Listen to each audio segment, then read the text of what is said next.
భారతదేశంలో బ్రిటిష్ సామ్రాజ్య వ్యాప్తికి, దక్కన్లోని బ్రిటిష్ ఫ్రెంచ్ వారు రాజకీయంగా ఆధిపత్యం సాధించడానికి స్థానిక పాలకులతో చేసిన యుద్ధాలను ఆంగ్లో-ఫ్రెంచ్ యుద్ధాలు లేదా ఆంగ్లో-కర్ణాటక యుద్ధాలు అంటారు.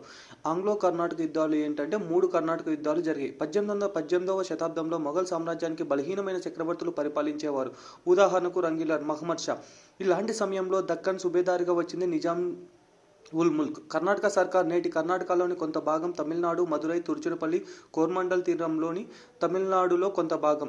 కర్ణాటక రాజధాని ఆర్కాట్. ఈ ప్రాంతం స్వతంత్రించిన రాజు సాదితుల్లా ఖాన్. ఇతడు పెంపుడు కొడుకు దోస్త్ అలీ. దోస్త్ అలీ మేనల్లుడు చంద్ సాహెబ్. ఇతను తిరుచిరపల్లికి దివాన్. చంద్ సాహెబ్ అసలు పేరు వచ్చేసి హుసేన్ దోస్త్ ఖాన్. దోస్త్ అలీ తర్వాత ఇతని అల్లుడు చంద్ సాహెబ్ అధికారం కోసం ప్రయత్నించాడు.